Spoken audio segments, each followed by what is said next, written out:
మోకాళ్లలో గుజ్జును పెంచి నొప్పిని తగ్గించి సర్జరీని దూరం చేసే ఫ్రీడమ్ వాక్. ఎన్డీఏ నేతగా మోదీని ప్రతిపాదిస్తూ జరిగిన సమావేశానికి చంద్రబాబు, పవన్ కళ్యాణ్లు ప్రత్యేక ఆకర్షణగా నిలిచారు. బీజేపీ, ఎన్డీఏ భాగస్వామ్య పక్షాల అధినేతలు, ముఖ్యమంత్రులు, కొత్తగా ఎన్నికైన లోక్సభ అభ్యర్థులు ఇందులో పాల్గొన్నారు. తమ పార్లమెంటరీ పార్టీ అధినేతగా ప్రధానమంత్రిని ఎన్నుకున్నారు. ఈ సందర్భంగా మోదీ మాట్లాడుతూ ఆంధ్రప్రదేశ్ను బహుమతిగాను, పవన్ కళ్యాణ్ను సునామీగాను వర్ణించారు. విజయం సాధించి వచ్చిన నేతలకు శుభాకాంక్షలు అంటూ భావోద్వేగంగా మాట్లాడారు మోదీ. ఈ వేదికపై తెలుగుదేశం పార్టీ అధినేత చంద్రబాబు నాయుడు, జనసేన అధ్యక్షుడు పవన్ కళ్యాణ్ ఆసీనులయ్యారు. పవన్ కళ్యాణ్ అంటే పవనం కాదు, సునామీ అన్నారు. ఏపీలో ప్రజలు అతి పెద్ద బహుమతి ఇచ్చారని, చారిత్రక విజయం సాధించామని చంద్రబాబు నాకు చెప్పారని మోదీ తెలిపారు. ఈ కూటమి దేశం కోసం పనిచేస్తుందన్నారు.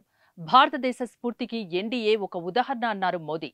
పాత పార్లమెంటు భవనం సెంట్రల్ హాల్లో ఈ సమావేశం జరిగింది.